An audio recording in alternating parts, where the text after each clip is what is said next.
Deu vozão na Arena Castelão e foi de virada.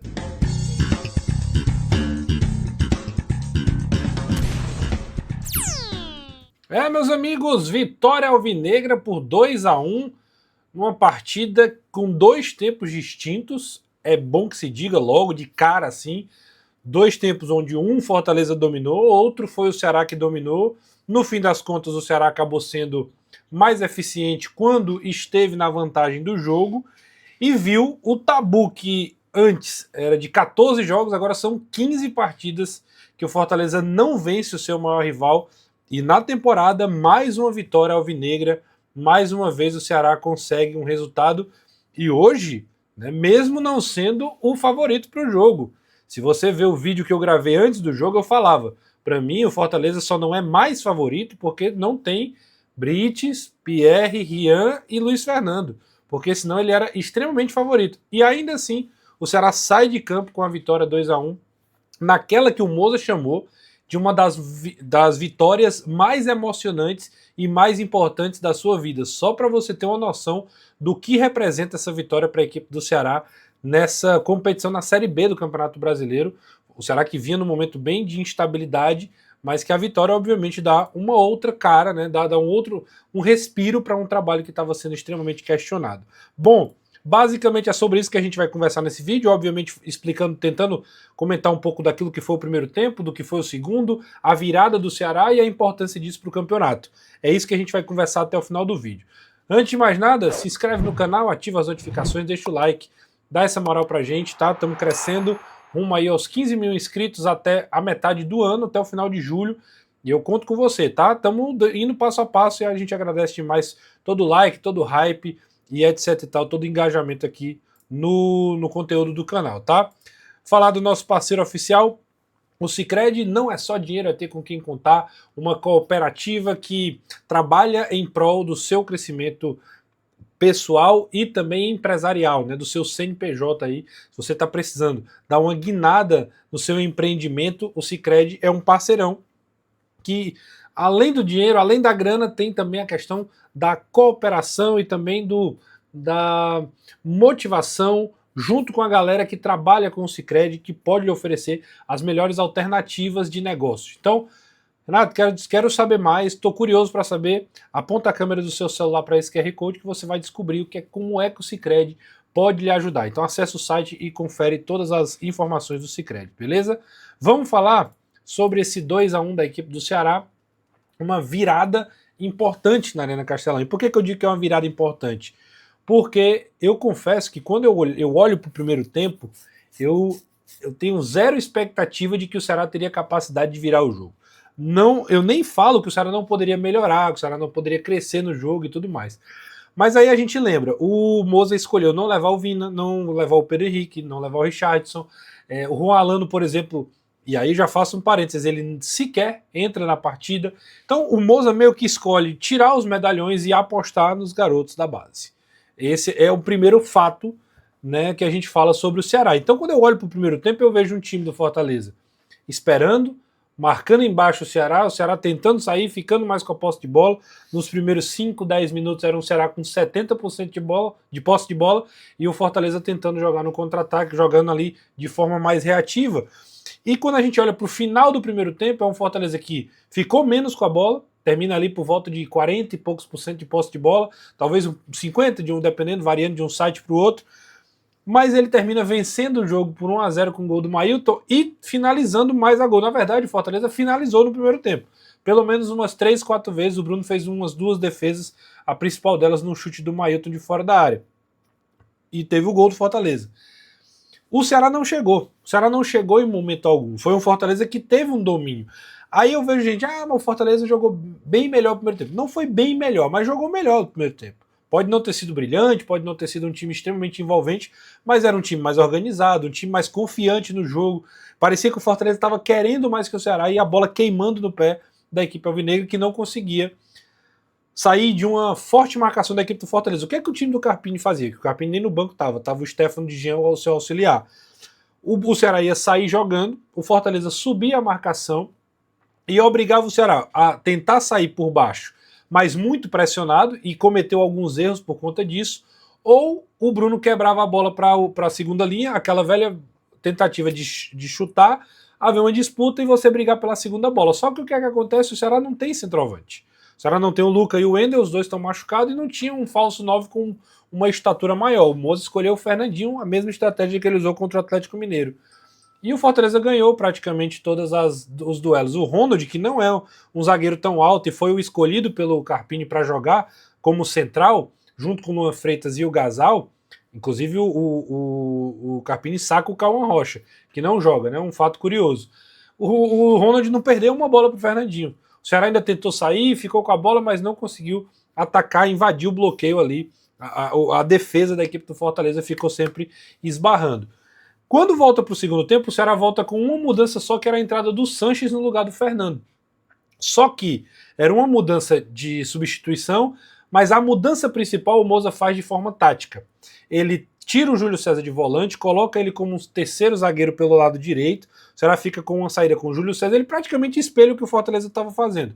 Júlio César, Luizão e Éder, abre o Alex Silva e deixa o Sanches atacar, prende o Dieguinho como pêndulo ali, como o homem de referência na criação, e aí solta o Melk, o João Gabriel e o Fernandinho um pouquinho mais à frente para preencher ali essa zona ofensiva junto com o Gustavo Prado. Então era um Ceará que mudou o seu sistema de jogo para tentar espelhar o Fortaleza, mas também para ter um pouco mais de presença ofensiva com a subida dos dois laterais. E parece que isso deu muito certo. Só que tem um detalhe. Aos 5 minutos, o Fortaleza tem a bola do jogo. 5 minutos do segundo tempo. Que é uma bola que está do lado direito. O Alex Silva se machuca e o Mucuri sai. O Mucuri, inclusive, fez um bom primeiro tempo, um segundo tempo razoável, né? Ele foi caindo de produção junto com o time. Faz a jogada e encontra um passe em profundidade para o Miritejo. O Fortaleza já tinha aberto o placar com o Mailton, numa jogada também do Mucuri no primeiro tempo, que aí o próprio Mailton sofre o pênalti. E aí o Miritejo tem a bola do jogo aos 5 minutos. Por que a bola do jogo? Porque se o Fortaleza faz 2-0, o Ceará não tinha dado tempo do Ceará se assentar no jogo, o Fortaleza tinha matado completamente a partida. O Fortaleza tinha sacramentado o jogo, eu ouso dizer que não teria mais como o Ceará competir ali, ser um time que chegaria ao empate, né? Talvez até pudesse diminuir o placar, mas empatar é improvável. Claro que isso aqui é uma conjectura, não tem como a gente saber, mas é meu palpite, né? Assim, aquilo que eu estava observando do jogo. Daí para frente é um domínio do Ceará, porque o Ceará faz a primeira finalização do Melk, ali por volta de 9, 10 minutos, uma bola que ele puxa da esquerda e bate de direita. 1 minuto depois vem a jogada, que o Sanches faz a jogada, encontra o passe no João Gabriel, que quebra, a bola invade a área, e aí o Enzo domina, escora e o Melk chapa, fazendo 1-1. Parece que o Fortaleza sentiu o gol. E aí entra um detalhe que é maior do que só o jogo. Entra o tabu. Porque depois que o Ceará faz o gol, parece que o Fortaleza sentiu demais o gol e saiu do jogo completamente. Parece que o tabu incomoda de fato. Até a entrevista do Sacha no final do jogo, ele fala um pouco sobre isso. Que o time estava devendo, sabia da responsabilidade, que não podia ficar tanto tempo sem ganhar do rival. E parece que quando o Ceará empata, de novo vem à tona toda essa pressão de não vencer o seu maior rival. Aí é o Ceará que domina daí para frente. Até mais ou menos uns 32, 35 minutos do segundo tempo, é um amplo domínio do Ceará que poderia. O gol foi aos 12, aos 13, 14, o Matheus Araújo dá um passe, o Sanches finaliza para fora, quase o Ceará vira. Logo aos 22, o Ceará faz o 2-1 no cruzamento do Mel com escanteio, que já tinha rolado uma jogada perigosa antes, que a bola, vem a finalização, não estou lembrando agora de quem foi, mas o Vinícius Silvestre faz uma grande defesa, se eu não estiver enganado, o Matheus Araújo, pode ser, não vou lembrar agora exatamente de cabeça, e vem um cruzamento do Melk e o Júlio César faz o 2-1.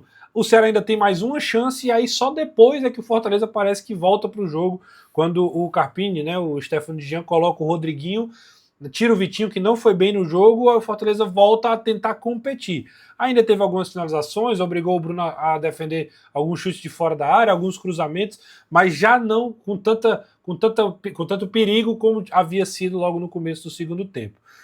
O Ceará usou Enzo Ludovico, o Ceará usou o Melk, o Ceará usou o João Gabriel, o Ceará usou o Júlio, mais um garoto da base, isso sem contar com o Sanches, que também é da base do Ceará. Então foi um Ceará hoje com vários garotos que conseguiram dar conta do recado. Se o Moza entrou pressionado porque escolheu os jogadores da base em detrimento aos medalhões, de novo, não tinha Vina, não tinha Pedro Henrique, não tinha Richarlison, ele não usa o Alano, ele não usa o Mateuzinho. Todos os principais jogadores do Ceará, os caras mais caros, não entraram na partida contra o Fortaleza hoje. Então, sair de um jogo como esse vencendo, realmente fortalece demais o trabalho do Moza e é algo que precisa ser destacado, né? Precisa ser ponderado. E aí vem as implicações disso, tanto para Ceará quanto para Fortaleza. Mas antes da gente falar das implicações, ó, aqui, ó. Aqui, ó. QR Code, você aponta a câmera do seu celular, você tem acesso a um kit com 4 camisas como essa, tá? Camisa excepcional, tecido egípcio, que não desbota, tem durabilidade, você pode usar várias vezes e não vai se desgastar com facilidade. É uma roupa extremamente confortável para você ir para qualquer lugar. Hoje eu fui para o estádio com minimal, então cola, vai para cima. E tem um detalhe, ó, até o dia 5 de junho, se você fizer compras no site da Minimal, a R$700 em compras no site da Minimal, você ganha um voucher para concorrer, nada mais, nada menos do que a uma viagem para ver o Brasil na Copa, com direito a passagem, hospedagem e os ingressos garantidos. Então, você não está comprando só uma camisa com tecido egípcio, que já é por si só uma maravilha, mas você está comprando uma excelente oportunidade de viver uma grande experiência com a Minimal vendo o Brasil na Copa do Mundo. Já sabe o que fazer, né? Eu não vou nem completar, tá? Não vou nem completar. Dê seus pulos aí para você concorrer. Vale a pena demais. 2-1, o Ceará sobe na tabela, né? O Fortaleza dá uma estagnada, o Fortaleza perde posições, até porque o Náutico ganhou, o Vila Nova ganhou, e aí, vamos lá, pro lado do vencedor, é um Ceará que dá uma estagnada na crise, que dá uma sobrevida ao trabalho do Moza, que estava extremamente aliviado, principalmente na coletiva pós-jogo, falou que era uma das vitórias mais importantes da vida, da carreira dele como treinador, e eu acho isso muito significativo. Ganha opções, porque agora ele meio que encontra um horizonte para onde ele pode apontar agora um direcionamento.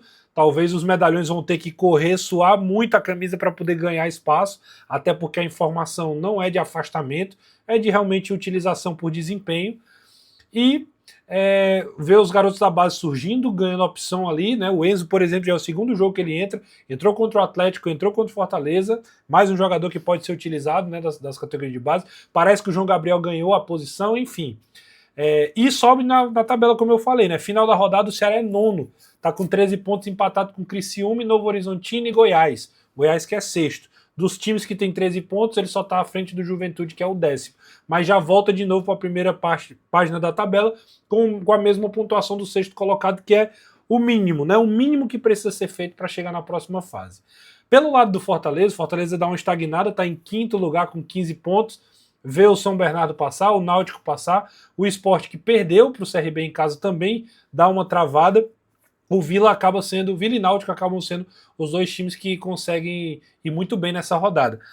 Não é terra arrasada, mas é assim, duas coisas. Primeiro, o clássico Fortaleza precisa trabalhar fortemente em relação a isso, porque interfere demais.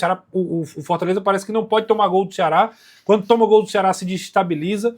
O próprio Sacha confirmou isso depois do jogo, e isso precisa ser trabalhado. E em relação à Série B, não pode achar que agora tá perdido. O Fortaleza vinha numa boa fase, vinha numa sequência de invencibilidade. Essa sequência é interrompida na derrota para o Ceará, mas é preciso agora no futebol também aquela coisa da lucidez, de você entender o momento, entender o contexto. O Fortaleza vem de 2 classificações, Copa do Brasil, Copa do Nordeste, está bem posicionado na Série B, então é hora de dar uma respirada para poder voltar à tona e continuar a sequência de jogos importantes, que já vem um agora pela frente, o jogo contra o Sport pela semifinal da Copa do Nordeste, um jogo extremamente importante, até porque o Fortaleza vai para cima, não tem negócio de esperar para não quero título, não, o Fortaleza vai para cima e vai em busca desse título com certeza. Esse é o vídeo, se inscreve no canal, ativa as notificações, deixa o like, comenta aí o que você achou do clássico, eu quero saber a tua opinião. Muito obrigado se você chegou até aqui, aqui vai ficar mais conteúdo para você continuar acompanhando o canal, tá bom? Grande abraço e até a próxima.